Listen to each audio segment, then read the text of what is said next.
Pasal ke-153. Para imam dan kaum Farisi menggerutu di antara sesama mereka. Sungguh ia, Yesus, telah diberi kepandaian oleh Baal dan Astarot.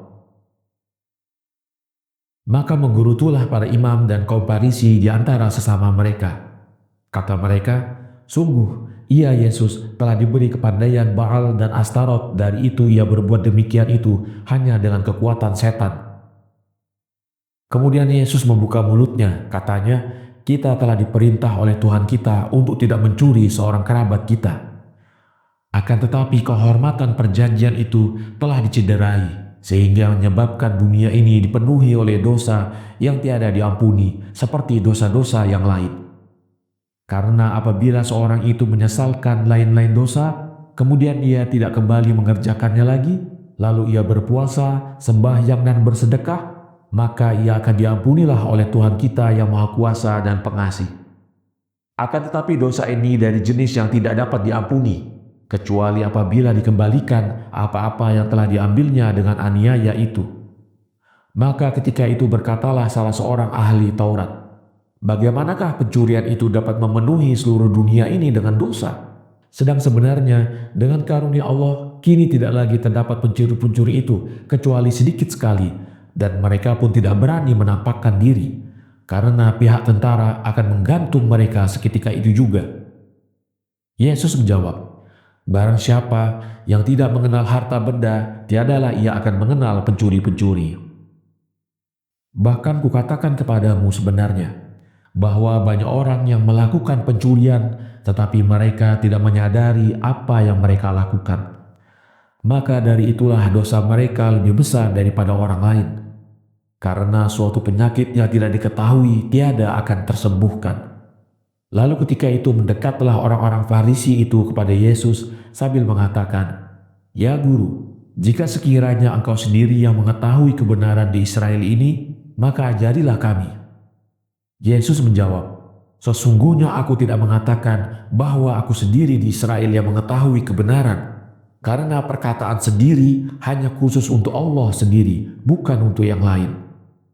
Oleh karena dialah hak kebenaran yang dia sendiri mengetahui yang hak. Dan apabila aku mengatakan demikian, maka aku telah menjadi seorang pencuri yang paling besar, karena aku telah mencuri kebesaran Allah. Apabila aku katakan bahwa aku sendirilah yang mengetahui Allah, maka terjerumuslah aku dalam kebodohan yang lebih besar dari kebodohan semua orang. Dan dengan demikian, maka kamu telah melakukan suatu dosa yang besar dengan mengatakan bahwa hanyalah aku sendiri yang mengetahui kebenaran. Lalu kukatakan kepadamu, andai kata kamu mengatakan yang demikian itu untuk menguji aku, maka dosamu berlipat 2 kali. Maka ketika Yesus melihat khalayak ramai itu diam, ia menyambung, walaupun bukan aku sendiri yang mengetahui kebenaran di Israel, namun aku sendirilah yang berbicara. Maka pasanglah telingamu untuk mendengarkan aku, karena kamu telah bertanya kepadaku. Bahwa segala makhluk ini adalah khusus bagi Maha Pencipta, sehingga tiada suatu pun yang berhak untuk mengakui sesuatu. Dari itu, maka roh, rasa, jasad, waktu, harta, benda, dan kebesaran, semuanya itu adalah milik Allah. Dan apabila seorang manusia tidak mau menerimanya sebagaimana kehendak Allah, maka dia telah menjadi seorang pencuri. Dan begitulah pula apabila ia mempergunakan semua itu bertentangan dengan apa yang dikehendaki oleh Allah, maka dia juga seorang pencuri. Dari itu kukatakan kepadamu, demi Allah yang aku berdiri di hadiratnya, bahwa jika kamu menunda sesuatu dengan mengatakan, besok aku akan mengerjakan demikian, aku akan berkata demikian, tanpa mengatakan insya Allah, maka kamu sudah merupakan pencuri-pencuri. Dan pencurian itu akan menjadi lebih besar lagi apabila kamu menghabiskan sebaik-baik waktumu untuk kesukaan dirimu, bukan untuk keridhaan Allah. Sedang kamu gunakan sejelek-jelek waktumu untuk berkhidmat kepada Allah. Dengan demikian, maka kamu pasti adalah pencuri-pencuri. Setiap manusia yang mengerjakan dosa, betapapun bentuk pakaiannya, maka dia itu adalah pencuri. Karena ia mencuri jiwa, waktu, dan hidupnya yang harus digunakan untuk berkhidmat kepada Allah dan diberikannya kepada setan, musuh Allah. Pasal ke-154. Seorang yang memiliki kehormatan mempunyai hidup dan harta. Mengapa Allah tidak mengaruniakan gandum dan buah kepada kedua ayah bunda kita? Andai kata manusia itu tidak berdosa, niscaya aku dan engkau tidak mengetahui rahmat Allah dan kebaikannya. Adapun seorang yang mempunyai kehormatan, memiliki hidup dan harta, apabila hartanya dicuri, digantunglah si pencuri itu. Sedang apabila hidupnya dihabisi, dipotonglah kepala si pembunuh itu. Dan itu adalah adil, karena Allah telah memerintahkan demikian itu. Akan tetapi apabila kehormatan seorang dari sanak kerabat diambil, mengapakah si pencuri itu tidak disalib? Apakah harta itu lebih penting daripada kehormatan? Apakah bisa dianggap sesuatu yang dilakukan karena Allah, sekiranya yang mengambil harta dihukum, dan yang mengambil kehidupan dengan harta dihukum, tetapi yang mengambil kehormatan dilepaskan? Tidak, sekali lagi tidak. Karena keluhan nenek moyang kita menyebabkan mereka tidak dapat memasuki negeri yang dijanjikan itu, tetapi anak-anak mereka yang dapat. Dan karena dosa itu, ular-ular telah membunuh hampir 70.000 dari kaum kita. Demi Allah yang aku berdiri di hadapannya, bahwa barang siapa yang mencuri kehormatan, layaklah ia mendapatkan siksaan lebih besar daripada yang mencuri harta dan kehidupan seseorang. Dan barang siapa mendengarkan kepada seorang yang menggerutu, maka ia juga berdosa, karena salah seorang di antara kedua orang itu menerima setan dari lidahnya, sedang yang lain dari kedua telinganya.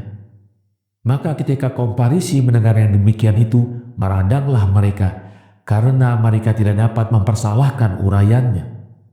Lalu salah seorang dari kalangan ulama mendekat kepada Yesus. Katanya, "Wahai guru yang saleh, katakanlah kepadaku, mengapa Allah tidak mengaruniakan gandum dan buah itu kepada kedua ayah bunda kita? Karena apabila dia mengetahui bahwa keduanya itu pasti jatuh dalam dosa, maka mestinya mereka harus diizinkan memakan gandum itu, atau keduanya tiada melihatnya." Yesus menjawab, "Wahai manusia, sesungguhnya engkau memanggil aku soleh, akan tetapi engkau salah, karena yang soleh itu hanyalah Allah semata. Dan engkau lebih salah lagi, karena engkau menanyakan mengapa Allah tidak berbuat menurut kehendak otakmu. Akan tetapi aku akan menjawabmu tentang segala sesuatu. Maka aku beritahukan kepadamu bahwa Allah pencipta tidak menyesuaikan dirinya dengan kita dalam perbuatannya. Dari itu tidaklah seharusnya si makhluk ini mencari jalan dan kesenangannya sendiri, tetapi seharusnya ia mencari kemuliaan Allah penciptanya, agar supaya si makhluk ini bersandar kepada Khaliknya, bukan Khalik bersandar pada makhluk. Demi Allah yang aku berdiri di hadiratnya, andai kata Allah mengaruniakan segala sesuatu, tidaklah nanti seorang manusia mengenal dirinya bahwa ia adalah hamba Allah, tetapi ia akan mengira bahwa dirinya itu adalah Tuhan di Firdaus. Dari itu ia dicegah oleh Allah yang maha berkah itu buat selama-lamanya. Sungguh kukatakan kepadamu, bahwa barang siapa yang cahaya matanya terang, dia akan melihat segala sesuatu terang, bahkan ia akan mengeluarkan cahaya dari kegelapan itu. Akan tetapi, seorang yang buta tak akan mengerjakan yang demikian itu.